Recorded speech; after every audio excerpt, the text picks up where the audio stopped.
Bonjour Michel, Bonjour Caroline. vous allez nous montrer comment on sème les poireaux d'été? Non, pas les semer, on va les Comment on va les repiquer. planter, pardon. Pas de souci. Le semis il a été fait en amont dans Bien, nos serres. bravo. Voilà.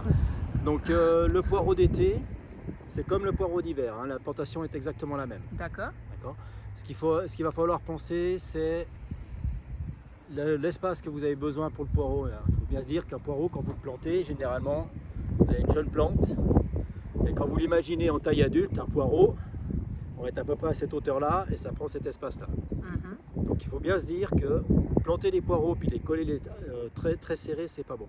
Généralement, un poireau, on va compter à peu près 15 cm d'une plante à une autre plante d'accord. pour bien garder l'espace.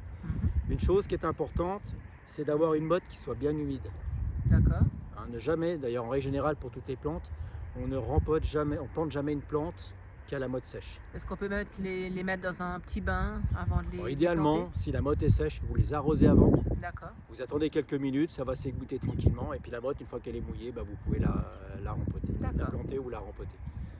Une plante d'intérieur ou même une plante d'extérieur que vous mettez en pot, c'est la même chose. Il faut toujours que la D'accord. motte soit mouillée. ok. Donc là, votre poireau, vous avez plusieurs possibilités. Soit vous avez du jeune planton comme ceci, qui est donc à repiquer tout de suite, vous n'avez rien à faire dessus à part le repiquer. Soit vous avez un poireau qui est déjà plus gros.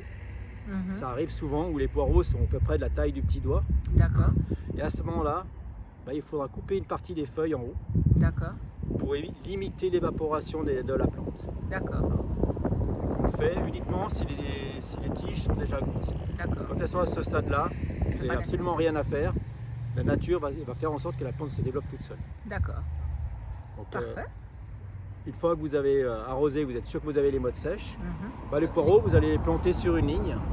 Alors moi, j'ai l'habitude toujours de tracer ma ligne à l'avance. D'accord, Donc, pour tracer la ligne, je prends simplement mon râteau. Et là, je prends le manche du râteau. Et je vais tracer ma ligne. Alors, pourquoi je trace une ligne pour le râteau? On pourrait très bien pour le poireau, pardon. Au râteau. on a tous fait notre gaffe comme Voilà. ça. Donc, pourquoi je trace la ligne? On pourrait les repiquer directement sans tracer la ligne. Mais l'avantage en traçant la ligne, c'est qu'on va créer une petite cuvette.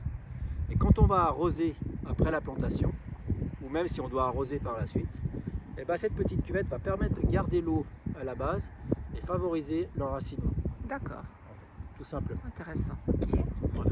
Et après, quand je vais faire ma plantation, je vais prendre ma petite houlette, je fais un petit trou, je mets mon poireau et je le serre. Et on a toujours cette espèce de petite cuvette D'accord. pour le poireau.